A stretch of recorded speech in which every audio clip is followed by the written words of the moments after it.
Hello hi नमस्कार जय जगन्नाथ शुभ सकाळ सो सांग मैंने सकाळ सकाळ मो बाड़ी बगीचार जेतक सब फुल थिला सबुतक फुल मु तोलिली ता संगे बेलपत्र भी तोलिली आउ एबे चलिली कालियाको मंदिर सेठी मु जस्ट थोई दे पळे आसबी कहीं ब्राह्मण आसुना ब्राह्मण आसले पूजा करेंगे सो एबे मु पळे आसी मोर मुंड कुंडे देली जेहेतु माने कुंडे नथली फ्रेश भी टिके हे गली तो एबे मु मोर पूजा टे कर देबी माने घर पूजा तो एटे देखंतु आत्मा शांति हे गला तो पूजा कर देले माने मन मते बहुत फ्रेश लगे कि घर अधा काम कंप्लीट एबे चली मो काळे को दर्शन कर देली आपण माने मुंडिया मार दियंतु तापर मार्केट रो हस्बैंड किछि परिवा आनथले एटे बायगण पटल सारू कंचा लंका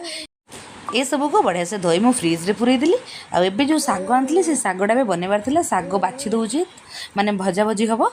आ एबे टाइम थिला 9:30 आराध्या मोर स्कूल जीवो तो सी खाइबो मैगी आ मोर बड़ झियो मिठी सी खाइबो भात तो ता पई आलू सिझा कर देथिले बैगन पड़ा आ अंडा तरकारी सो फ्रेंड्स ये थिला आज वीडियो आशा करछि आपनको निश्चित भाव भल लागि तो भल लागले लाइक शेयर सब्सक्राइब करिवे कीप वाचिंग रहली जय जगन्नाथ देखाबो आ गोटे मिनी ब्लॉग रे थैंक यू फॉर वाचिंग।